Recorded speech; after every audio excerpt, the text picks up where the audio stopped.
I'm Anna Hawthorne, and we are at God's Pantry Food Bank. We're getting ready to speak to Mandy Braywa about the volunteers and the organization. Let's go inside. My name is Mandy Braywa. I am originally from Maysville, Kentucky. It's a little town about an hour from here. Moved around a lot growing up. Went to high school in Maysville and went to college at UK.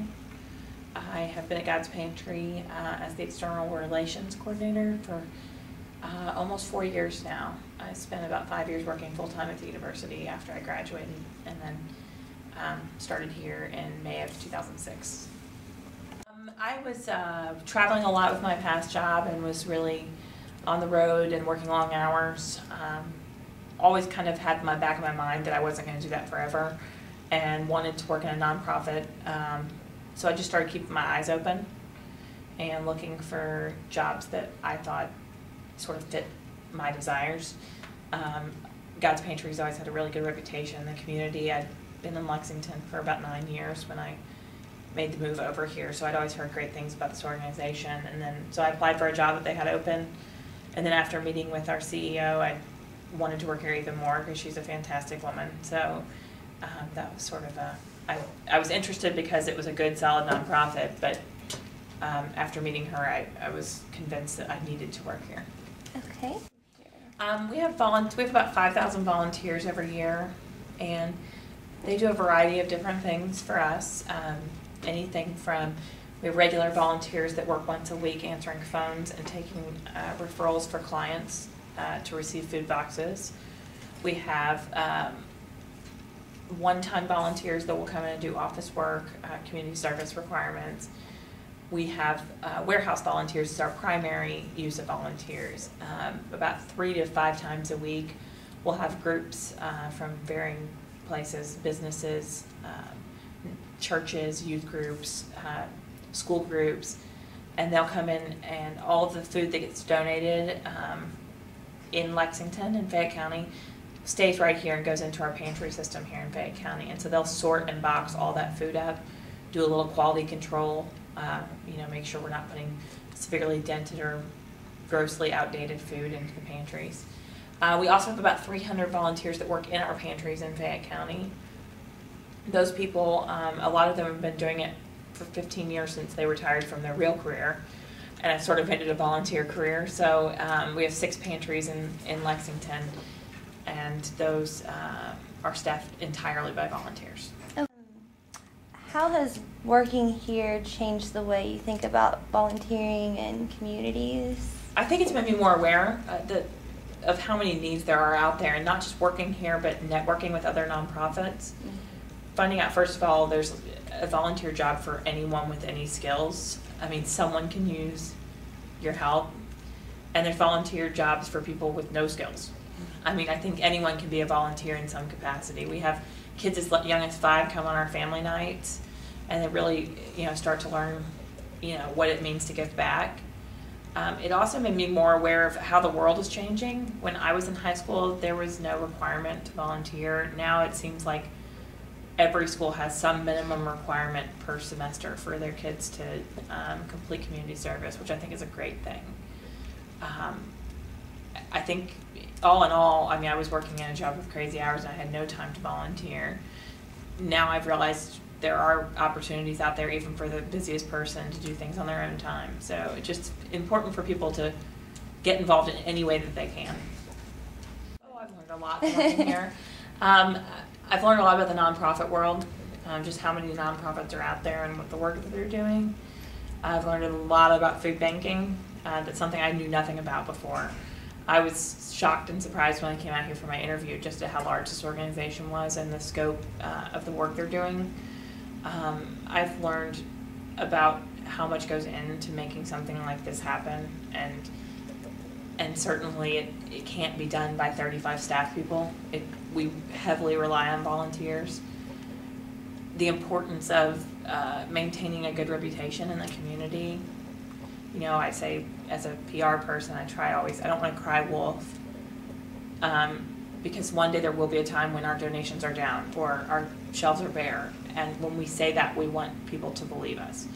I want to a lot of times news media will call us and ask us, oh gosh, are the cupboards bare? And I'm like, I can't tell you that because it's not true. I mean, we are seeing increased growth and need, but we're keeping pace. So, there's a lot of different things. I had done public relations in my past job, but nothing like what I'm doing now. Like, I was used to people coming to me. Now I'm kind of having to reach out and do that kind of work. So the good part about being on staff here, well, it's twofold. On the day-to-day basis, I'm not interacting a lot with clients, but we have many opportunities throughout the year to meet our clients, learn their stories, find out what brought them to need help. I think it's really helped me put a face on hunger that I probably didn't see before. And I think a lot of people don't understand who's hungry in our community. It's not just homeless people. In fact, a very small portion of who we help are homeless. I got to meet a client a couple of years ago at Thanksgiving, and she had never received food assistance before, had lost her job that week, was in her mid-50s, and reminded me a lot of my mom. Had a little college after high school, but got married, started a family. Well, then after she divorced, she quickly got a secretarial job to help put food on the table for her family. She worked at that job for 18 years until her company laid her off. Well, she had no college education to speak of, only had this one job on her resume, and was finding it really hard to even find a secretary job without a bachelor's degree. And so here she was in her mid-50s with a teenage son at home and finding herself asking for a box of food for the first time in her life. And so we gave her a box of food, and that night happened that we were handing out turkeys. It was right before our Thanksgiving distribution. And so with her emergency box of food, she also got a turkey. And it was the night before Thanksgiving, and the woman just started crying because she was like, I was going to serve spaghetti for dinner tomorrow, and now I'll be able to put a turkey on the table. And I thought to myself, literally I looked at her and I thought, we'll never see this woman here again. She'll be on her feet and moving on, and she'll never have a problem because she's got that attitude. And those are the success stories that I think really touch your heart. And that was my first Thanksgiving here, and I kind of carry that story with me all the time. Well, I think in a nonprofit, you always want to do more than you can or than you're currently doing. And so I think finding ways to reach communities that are underserved. We know from statistics that about 16 of the counties in our service area are not getting enough food to the people in need, and we're trying to help impact that. So, it's an opportunity, I think, because we can be creative and try new things, but in addition, it's kind of a challenge, and sometimes it can be frustrating, especially when you know that there are people who need the help, but maybe their community is not realizing it or is, not acknowledging the problem. I think sometimes we have too many volunteers, if you can say that's a problem. It's a good problem to have, but letting everyone feel like they can make an impact when sometimes we're a little overloaded. So some of those problems, I think anybody would be glad to have the kind of problems that we do. But for the most part, it's knock on wood, it's a pretty great job. There aren't a lot of frustrations that we can't easily solve. And that's what I like about this. I kind of worked in a bureaucratic job before where everything had to run up a chain of command. And here, we're into solving problems. So if you have a good idea and a creative way to solve a problem, we don't have to wait 6 months for someone to approve it. We can start making it happen right away if the money's there and the players are involved. So, we are funded completely by private donations, and this community's been very supportive of us. I was just actually talking with our president of our board of directors, and he was telling me, we're really fortunate because a lot of nonprofits took a hit during this recession, but we didn't. And I think it's because people saw that we were filling a need that was especially important during tough times. We're putting food on the table of people who've lost their jobs, who have had their overtime cut back, who have taken in extra family members. So financial donations are always appreciated and go very far. Food donations. Food donations for me more than anything are a great way to get kids involved. I think you can take your kid to the grocery store with you.